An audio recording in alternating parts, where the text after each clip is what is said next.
जय श्री राधा रानी सरकार की, जय श्री कृष्ण भगवान की, जय श्री गौरी शंकर जी भगवान की, जय श्रावण मास महत्म्य की।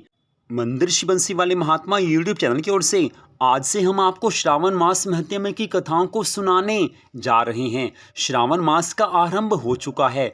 भगवान शिव की प्रसन्नता की प्राप्ति के लिए श्रावण मास महत्म्य की कथाओं को सुनना बहुत ज़्यादा शुभ कहा गया है। तो श्रावण मास महत्म्य के पहले अध्याय की कथा इस प्रकार है।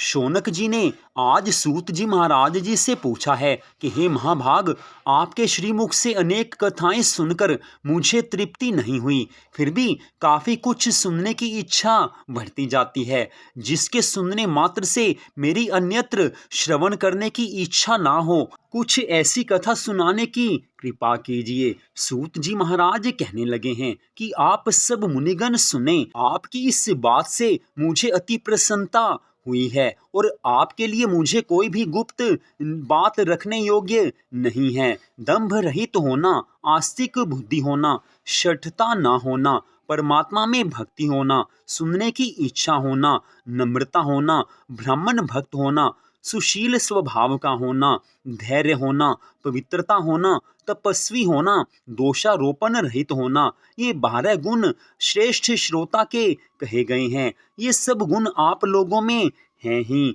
इससे मैं प्रसन्न होकर आपसे तत्व की बात को पूरी तरह से कहता हूँ।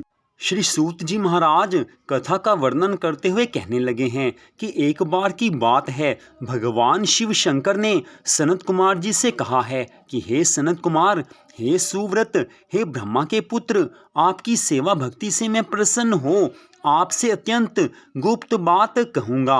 12 महीनों में श्रावण का महीना मुझे अत्यंत प्रिय है, जो श्रावण मास का महत्म्य सुनने योग्य हो जाने के कारण मास का श्रावण नाम हुआ है। पूर्णिमा तिथि को श्रवण नक्षत्र के योग हो जाने से भी मास का श्रावण नाम कहा है, जो श्रवण मात्र से सिद्धि देने वाला है, अतः श्रावण नाम कहा है। आकाश के समान स्वच्छ हो जाने से नभा नाम कहा।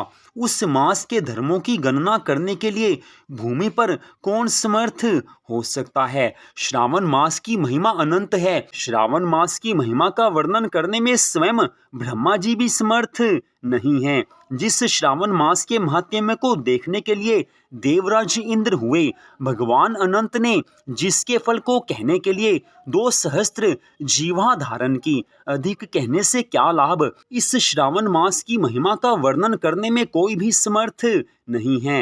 हे मुनिवर, अन्य मास इस मास की कला को भी प्राप्त नहीं कर सकते। संपूर्ण मास व्रत स्वरूप है। सारा श्रावण मास धर्म स्वरूप है। इस महीने में कोई भी दिन व्रत शून्य नहीं देखा गया। इस मास में सब तिथि व्रत वाली होती हैं। इतनी कथा सुनकर सनत कुमार जी कहने लगे हैं कि हे भगवान, आपने जो कहा कि इस श्रावण मास में कोई भी दिन व्रत से शून्य नहीं है, इस महीने में तिथि भी व्रत से शून्य नहीं है, तो हे भगवान, अब आपसे निवेदन है कि श्रावण मास के महात्म्य की कथाओं को सुनाने की कृपा कीजिए।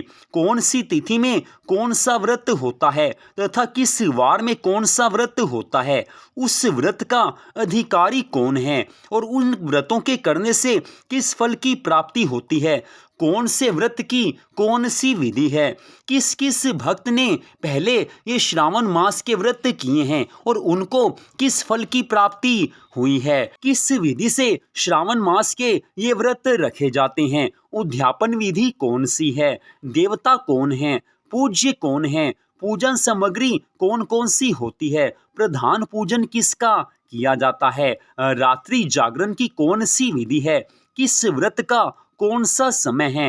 हे प्रभु, ये सारी कथा सुनाने की कृपा कीजिए। श्रावण मास कैसे आपको अति प्रिय हुआ है, इस गुप्त रहस्य को भी बताने की कृपा कीजिए।